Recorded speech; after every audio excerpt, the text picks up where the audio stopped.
Welcome to this new video tutorial about JavaScript objects versus JSON objects.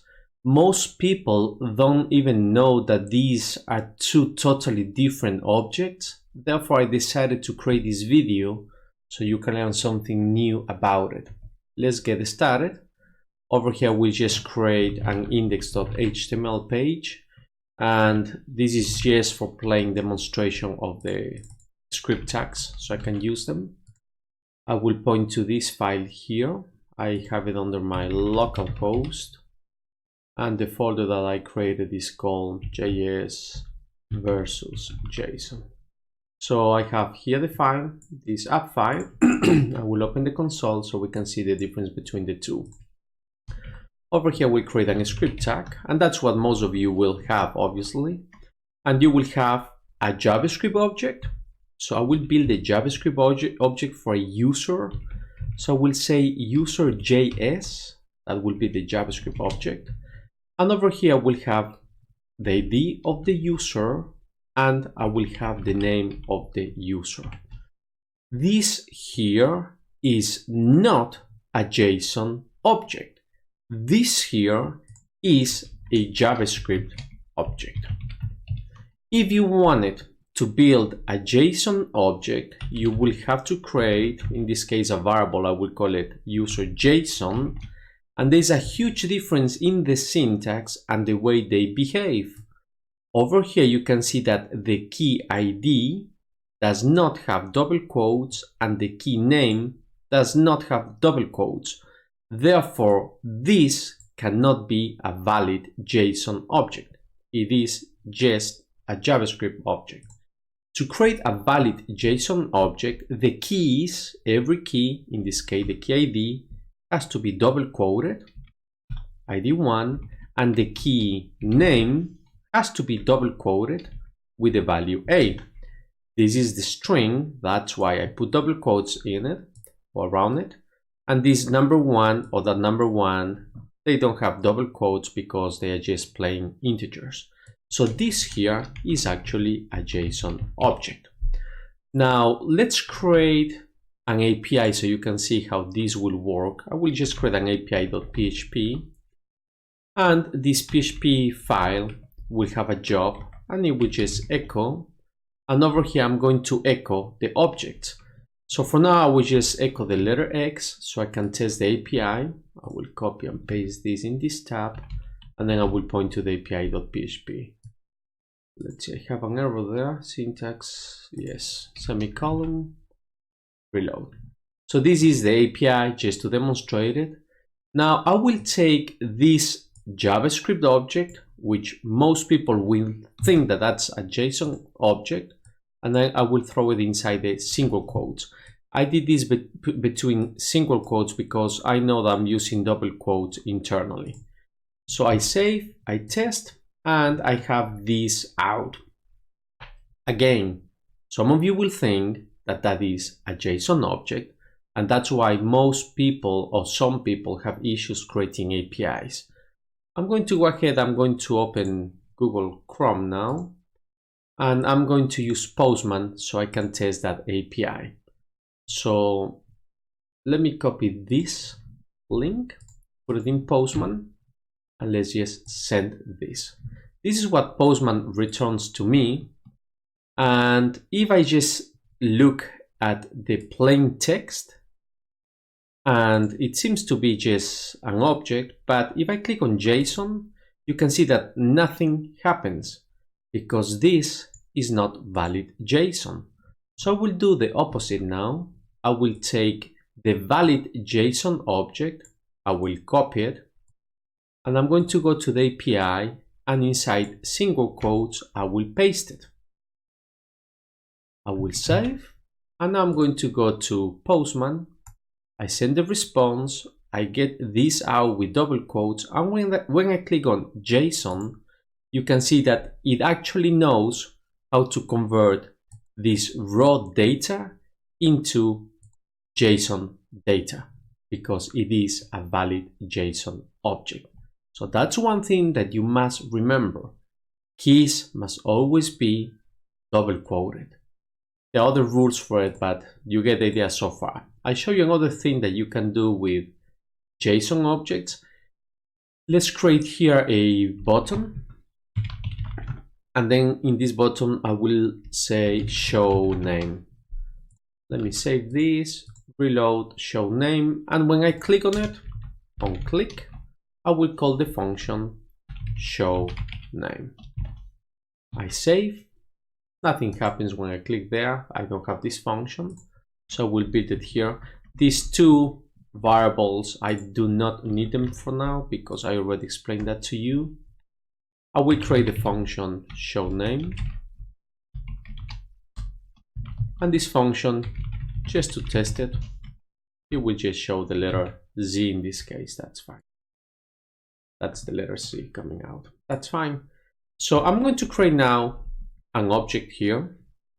Let user.js. I am not building a JSON object. I'm building a JavaScript object. So I will create here a variable name, a key called name, and the name is A. And I will also create a function. I will call this function actually display name. And this has the column, and then I create a function in here. If this was a regular JSON object, all of it, it will be impossible to declare a function inside the object. So now you know that I can do this. I am allowed to do that because this, all of it, is just a JavaScript object. And over here, if I want to show the name, I will just do console.log for now, and I will hard code the letter A. So inside the function show name, I will call the JS object user.js, and then I will call the function display name. I save it, I reload, I see the letter A, which is hard coded there. But since all of it, all this is an object, I will actually like to display the name coming from this key. Therefore, I can do the following. This function is inside this object. Therefore, I can say this, and the keyword this refers to this object here. And inside this object that is highlighted, I have the variable name. So I can say this dot name. I save, I reload, and I get the letter A. I will change this letter A to a letter B. Save, reload, I get the letter B. So these are just a few things that you have to know, and you have to realize when to use them, because if you had this being passed from a different computer, pretend or imagine that you get this out of a fetch request, you do Ajax, and then you get this out, you will not be able to convert this to a JSON object. So if you have a fetch request, and then you say something like data.json, if you had this in the fetch request, this will not work because this is not valid JSON. Let's do it now. So this was just a comment. Let's create the fetch request here. So I'm going to point to this API. When I click on the button show name, I am going to actually get the data from this API that I have in there. So this show name, forget about this object now. I explained that. So the show name is going to, let's create a variable called data. Let's do an async await here, guys. Async. So the data function will await to get from fetch, and I will fetch this URL. The URL right there. And I will console.log the data. I save. I will go and reload. When I click here, that's the fetch answer, the response for it. And now I want to get the data, and I want the data to be converted. I need an await here. So the data will be converted to JSON. And then I will console.log the data. Actually, let me just move it there. I save, I reload. This is what I get out. If you look at the API, it actually has double quotes around the keys. If you look at the keys here, they don't have it because JavaScript just converted this valid JSON object into a JS object. So that's allowed. It can be used like that. JavaScript knows how to use both of them, but you will see what happens in a second.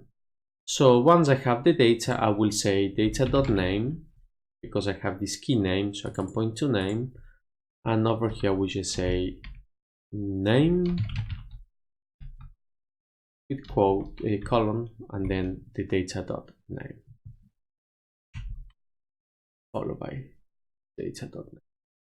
Sorry for that. There.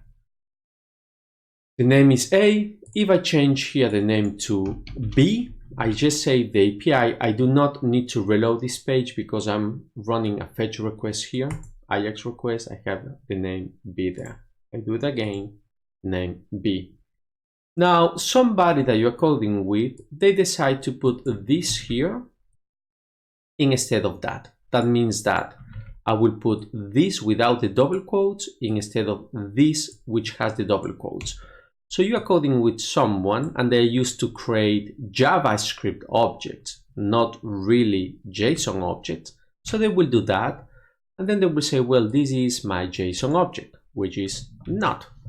So I will reload. And then when you click on show name, it says here that you have an error. And the error is because this cannot be used as a JSON object because it is not valid JSON.